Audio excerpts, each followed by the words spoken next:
क्या आप जानते हैं हमारा इंडिया का एजुकेशन सिस्टम कितना पुराना है?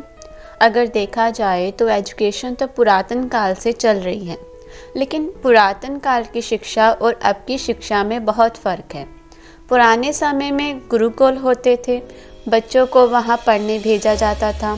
जब तक शिक्षा ख़त्म नहीं हो जाती थी वह वहीं पर रहते थे। वहाँ पर बच्चों को शारीरिक और मानसिक विकास बहुत अच्छे से होता था। बच्चों को सोचने का वक्त ज़्यादा मिलता था।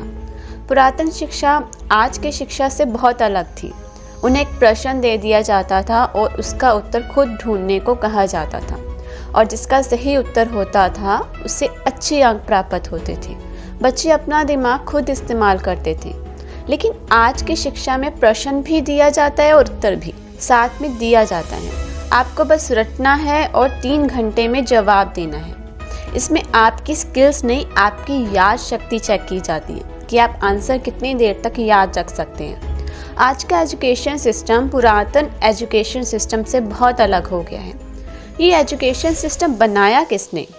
हमें 75 साल यानी कि 75 ईयर्स हो चुके हैं अंग्रेज़ों से आज़ाद हुए, लेकिन उनकी साजिशें अभी भी हमारे देश में चल रही हैं।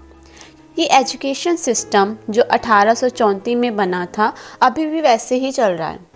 थॉमस बेपिंगटन मैकॉली 1834 में भारत का गवर्नर जनरल बना। उसने भारत के एजुकेशन सिस्टम में इतनी हेरफेर की कि अंग्रेज़ी को भारत में लागू कर दिया गया। इनका यही कारण था कि उनको हिंदी और भारत की और भाषा समझ में नहीं आ रही थी, और क्योंकि वह भारत में अपनी ईस्ट इंडिया कंपनी की स्थापना करना चाहते थे और उन्हें काम करने वाले लोगों की ज़रूरत थी, इसीलिए उन्होंने अंग्रेज़ी विषय कंपलसरी कर दिया। उनको ऐसे लोग चाहिए थे जो क्वेश्चंस ना करें, ना ही ज़्यादा सोचें, बस जितना कहा जाए, जितना कराया जाए उतना ही करें, और वह इस काम में सफल भी हुआ। 1947 में आज़ादी के बाद इस एजुकेशन सिस्टम में थोड़ा सा फेरबदल किया, लेकिन ये अभी तक यानी 2023 में भी चल रहा है। क्या आपको नहीं लगता कि हमारे साथ ऐसा ही हो रहा है? हम अपने टीचर से कोई एक्स्ट्रा क्वेश्चन पूछते हैं तो हमें चुप करवा दिया जाता है। बुक्स तो आजकल जैसे ख़त्म ही हो गई हैं। बस बच्चों को गाइड पकड़ा दी गई है। आपके माइंड में अगर क्वेश्चन है, हमें नहीं पता, आप गाइड लो और गाइड से पढ़ लो। तो आप बताइए कि बच्चों के मार्क्स कैसे ज़्यादा आएंगे? क्योंकि वो सोचते नहीं, रट्टा मार रहे हैं। हम सब ने सिखाया कि अच्छे मार्क्स लाओ और अच्छी जॉब तभी मिलेगी, लेकिन हम अपने बच्चों को इंसान नहीं कठपुतली बना रहे हैं। क्या ये सही है? आज का ज़माना रोबोटिक ज़माना है, लेकिन रोबोट क्या खुद से कुछ कर पाता है? उसमें हम इंफॉर्मेशन डालते हैं और वो उसी तरीके से वर्क करता है। हमने अपने बच्चों को भी रोबोट बना दिया। जो हम अपने बच्चों से इंफॉर्मेशन डालते जा रहे हैं और बच्चों को कोई इजाज़त नहीं दी गई है कि वह कोई भी सवाल जवाब करे। हम खुद बच्चों के साथ ऐसा बिहेव कर रहे हैं और फिर बच्चों पर ही दोष लगाते हैं कि ये बच्चा हमारा ऐसे करता है, वैसे करता है, पढ़ता नहीं है, मोबाइल में लगा रहता है। इसमें कुछ ना कुछ गलती हमारियाँ भी होती हैं। अब मैं आपको बताने जा रही हूँ कि आप अपने बच्चों की पढ़ाई और फिज़िकल एंड मेंटल केयर कैसे कर सकते हैं और अपने बच्चों का फ्यूचर ब्राइट कैसे कर सकते हैं। अगर आप इस रूल्स को अपनाएंगे तो ये आपके लिए और आपके बच्चे के लिए बहुत फ़ायदेमंद होगा। जो मैं आपको रूल्स बताने वाली हूँ वो सभी मेरे एक्सपीरियंस में हैं, क्योंकि मेरे पेरेंट्स ने मेरे लिए और मेरे ब्रदर के लिए यही रूल्स अपनाए थे, और यही रूल्स मैं आप सबको दे रही हूँ। मेरे पेरेंट्स ने जो ये रूल दिए थे मुझे, वो आज भी मेरे काफ़ी काम आते हैं, और इसी वजह से मैं यहाँ तक पहुँच पाई हूँ। और ये बहुत अच्छा होगा कि आप भी अपने बच्चों के साथ वैसा ही बिहेव करें जैसे मेरे पेरेंट्स मेरे पे और मेरे भाई के साथ करते थे, जिससे आपकी लाइफ भी बहुत अच्छी होगी और आपके बच्चों के साथ आपका रिलेशन बहुत अच्छा होगा। तो मैं आपको बताने जा रही हूँ कि मेरे पेरेंट्स हमारे लिए क्या करते थे जब हम स्कूल में थे। फर्स्ट, शाम 8 बजे तक टीवी बंद कर दी। टीवी में जो भी आ रहा है ना, वो इतना इम्पोर्टेंट नहीं है जितना आपके बच्चे हैं। अपने बच्चे की स्कूल की डायरी देखने के लिए वक्त निकालें और उनका जो भी होमवर्क है वो चेक कीजिए। रोज़ सभी सब्जेक्ट्स का उनका जो परफॉर्मेंस है वो देखिए, और जिस विषय में, जिस सब्जेक्ट में वो कमज़ोर हैं उस पर ख़ास ध्यान दीजिए। उनकी जो बुनियादी शिक्षा है वही उनका भविष्य है। तो प्लीज़ नर्सरी से लेकर जितनी उनकी पढ़ाई चल रही है उन पर खास ध्यान दीजिए। ये मत सोचिए कि कोई बात नहीं, बच्चा है धीरे धीरे समझ जाएगा, क्योंकि ऐसा बिल्कुल नहीं है। रात को 9 से 9:30 बजे तक बच्चे को सोने दीजिए और सुबह 6 बजे उठने की आदत डालिए।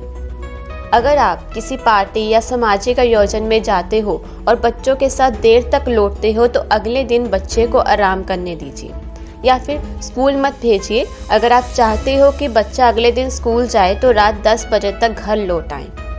अपने बच्चे में पौधे लगाने और उनका ख्याल रखने की आदत का विकास डालिए।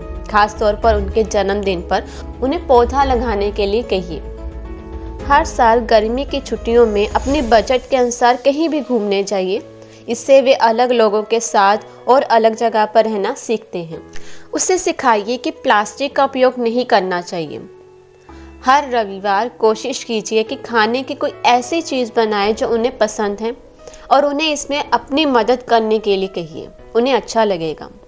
प्रत्येक बच्चा जन्म से वैज्ञानिक होता है, उसके पास ढेरों सवाल होते हैं। मुमकिन है हम जवाब ना दे पाएँ, पर जानकारी ना होने के कारण हमें सवाल पर गुस्सा नहीं दिखाना चाहिए। उत्तर पता करने की कोशिश कीजिए और उन्हें बताइए। उन्हें अनुशासन और जीने के बेहतर तरीकों के बारे में बताइए, सही गलत के बारे में समझाइए। उन्हें खुद पढ़ने और सीखने की आदत डालिए। उन्हें मोबाइल फ़ोन का उपयोग ना करने दिया जाए। आवश्यक होने पर अपनी देखरेख में ही मोबाइल का उपयोग करने दिया जाए। बच्चों को अपने काम में सहायता करने के लिए कहिए, जैसे कि खाना बनाना, सफाई करना या जो भी घर के काम है, जिससे वो आपके साथ ज़्यादा जुड़ेंगे, आपके साथ वो फ्रेंडली ज़्यादा बिहेव करेंगे। सबसे महत्वपूर्ण है कि हम अपने बच्चों को शिक्षा के साथ अच्छे संस्कार भी देने चाहिए ताकि वो जीवन में सफल भी हो और जीवन में सफल होकर एक अच्छे इंसान बने। हमें अपने अनुभव के आधार पर अपने बच्चों का जीवन सुंदर और स्वस्थ बनाने में उनकी सहायता करनी चाहिए। परीक्षा के बाद अगर बच्चों का परिणाम कम आए तो उन्हें डांटना नहीं और ना ही उनकी तुलना किसी और बच्चे से करनी चाहिए, बल्कि उन्हें हौसला दिलाएं कि आगे की और भी अच्छा कर सके। इससे आपके बच्चों में आत्मविश्वास की कमी नहीं होगी। अगर आपको मेरी बात अच्छी लगी है तो आप हमें कमेंट्स करके बता सकते हैं, हमें कोई आइडियाज़ दे सकते हैं कि और क्या करना चाहिए हमें एजुकेशन सिस्टम को चेंज करने के लिए। अपने बच्चों के लिए इतना तो कर सकते हैं क्योंकि वही हमारा फ्यूचर है।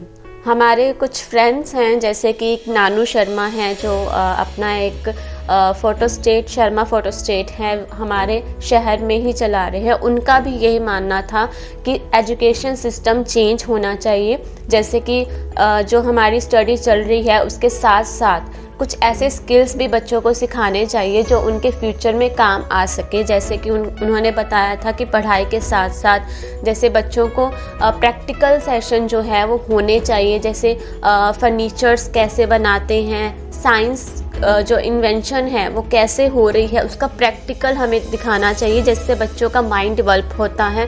ये नहीं सोचना चाहिए कि पढ़ाई ख़त्म हो जाए उसके बाद ये सब करना है, बल्कि पढ़ाई के साथ साथ ये दोनों चीज़ें चलनी चाहिए, जिससे बच्चा क्या होता है वो बचपन से ही उन चीज़ों को समझता है, उसको सीखता है और आगे जाकर उसकी लाइफ और भी ज़्यादा सिक्योर हो जाती है। उसको पता लग जाता है कि उसको एक्चुअल में क्या करना है। तो ये बात मुझे नानू शर्मा जी की बहुत अच्छी लगी कि हाँ ऐसे होना चाहिए और मैं भी इस चीज़ को मानती हूँ। नेक्स्ट वीडियो में मैं आगे आपको बताऊँगी कि हम पढ़ाई के साथ साथ बच्चों को कौन सी ऐसी चीज़ें सिखा सकते हैं जिससे उनका माइंड भी डेवलप होगा, उनकी पढ़ाई में भी कोई प्रॉब्लम नहीं होगी और दोनों चीज़ें साथ साथ चलने से वो बड़ा होकर कैसा इंसान बन सकता है। तो आप मेरी नेक्स्ट वीडियो का वेट कीजिएगा और गाइडेंस फॉर एबिलिटी के साथ हमेशा जुड़े रहें। आपको अच्छी चीज़ें और सीखने को मिलेगी और मुझे भी आपके साथ रहने से मुझे और भी बहुत सारी चीज़ें सीखने को मिलती हैं। तो गाइडेंस फॉर एबिलिटी का साथ दें, उनको लाइक करें, कमेंट्स करें, शेयर करें और सब्सक्राइब करना मत भूलिए और बेल आइकन प्रेस करना तो मत भूलिए, क्योंकि नई वीडियोज़ की नोटिफिकेशन इसी से ही पता चलेगी। Thank you so much.